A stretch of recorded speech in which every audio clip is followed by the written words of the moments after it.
on to another team that nobody has been talking about, Rob. I honestly feel like nobody has been talking about Michigan State. You just saw them last night? 2 nights ago. 2 nights ago. I can't keep track. The days right now get tough. But you saw them beat Wisconsin in Madison. Now, again, without Tyler Wall. So you put a little bit of an asterisk next to that win. But Michigan State's played without some dudes for a while. Yeah, I mean, they've been banged up and finally they're healthy. But they've won 7 straight. And Tyler Wall not being in that game certainly hurts Wisconsin. The Badgers, it just puts so much on Chucky Hepburn and Stephen Crowell to create. And Sejan had a really nice first half, but Michigan State, they pretty much blanketed him in the second. I was impressed with Joey Hauser. You know, he has had quietly, I would say, the best season of his career. Yeah. And it's not just been his shooting. I want to say coming into that game at the Kohl Center, he was 4 of his last 18 from 3 over the prior 4 games, but was still averaging 10, 10, and 4 assists. And in years past, if Hauser wasn't shooting well, I'd say just chalk it up. He's not going to play well. Yep. But even though he hasn't shot great, he's still found ways to impact the game on the glass and also making some plays for other people. He was awesome down the stretch. And then A.J. Hoggard was too. A.J. Hoggard made every play late. Michigan State goes 8 for their last 8 from the field. They were tough. Hoggard made big baskets. Hepburn took a forced bad 3 at the end. Just a good road win. A really good road win. Even without Tyler Wall, it was a good crowd at the Kohl Center. And Michigan State, I think, is starting to maybe show that they belong in that upper tier of Big Ten teams. I think Purdue is in a class by itself right now, but I do think that Michigan State is a team that has the potential to be there, and I would put Rutgers right there with them. Well, it's funny because, again, we kind of wrote off Michigan State a little bit early, right? I mean, in Portland, they weren't great, but they were injured. I mean, they weren't really injured. Malik Hall is so important to this team, and Jaden Akins is too. Yes, and Akins was hurt in the preseason, then he gets hurt again. I feel like we're not going to get the true Jaden Akins until maybe February. Yeah, probably not. He did say, I read, where he finally feels 100%, but I don't think he's playing. He's not playing back to 100%. Tom Izzo said that in the summer he was their best player. To me, I think, again, when you look at their overall sum of their parts, they're good. They're older. They got a bunch of good players. They don't have a star. We know that. They didn't go in the portal, which in one way hurt them, on another way did not, because you return kind of the same guys. They all know their roles. They've been there. They played with one another. So that's the positive. You know, here's the thing, Rob.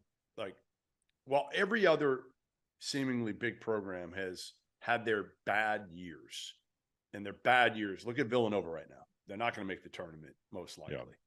Arizona had it years ago after Lute Olson was dealing with some health issues. They went through it right before Sean Miller took over in Tucson.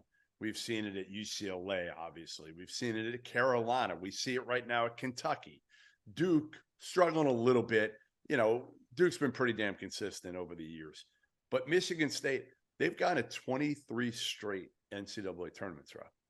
I mean, Tom Izzo is like the model of consistency. And the one guy, if you're going to put your money on somebody that's going to figure it out year in and year out, it is Tom Izzo, isn't it?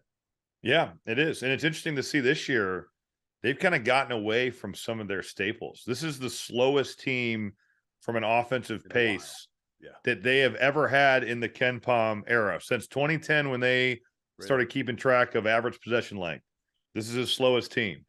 They did find some things in transition a couple nights ago at Wisconsin, but they're not doing that. And then the rebounding, they're 209th in offensive rebound percentage. I mean, when I played at Purdue, they don't have a 5-man. They don't really have one. I mean, it's Sissoko but when I played at Purdue, the couple days leading up to our games against Michigan State, the only things we did were rebounding drills and transition defense. And the first time I played against Michigan State was my freshman year at home. I didn't play in the first game we played. I was sick, so I didn't play. And you are so soft. You didn't. No, that is weak. But I was throwing up all night. Like I was don't really care. Your first game against Michigan State, and you bailed out.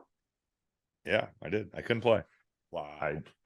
I don't know. I could not do it. I stayed up all night. I was thrown up. I had a bad temperature. It's honestly as sick as I've probably ever been in East Lansing. But so the first time I saw him was the game at Purdue, and I was shocked at how on made shots Kalen Lucas was bringing this thing right down our backs, even on makes. Yeah. I mean, the way that they used to push the ball was incredible. Yeah. He'd get out there, Travis Walton would get out there, and these dudes would just push the tempo. And I mean, if they're running like that on makes, think about what they were doing on misses. The only thing we worked on, transition defense and rebounding. And Matt Painter always said it to us, regardless of how we shoot, if we rebound and hang in there and we keep them out of transition, we will give ourselves a chance to win. And that's not been them this year, but they've still found ways to be effective. Yeah, I mean, I think Izzo's done a pretty good job adapting over the years. You know, he's still obviously old school as a coach and how he runs his program. But in terms of how they play, he's been pretty darn adaptable. No, he has. And you know where they've been a lot better this year too? And it did rear its ugly head a little bit in Madison, as they've been much better not turning the basketball over. Yeah, taking care of it. They were awful last year. I mean, there were some times the last couple of seasons where you're like, this is almost impressive to see how bad they are taking care of the ball. But they shoot it from three. They've taken care of it better. And they've got an experienced group. They could win the Big Ten. I think Purdue is the favorite, but if Michigan State won it or got a piece of it, I wouldn't be shocked.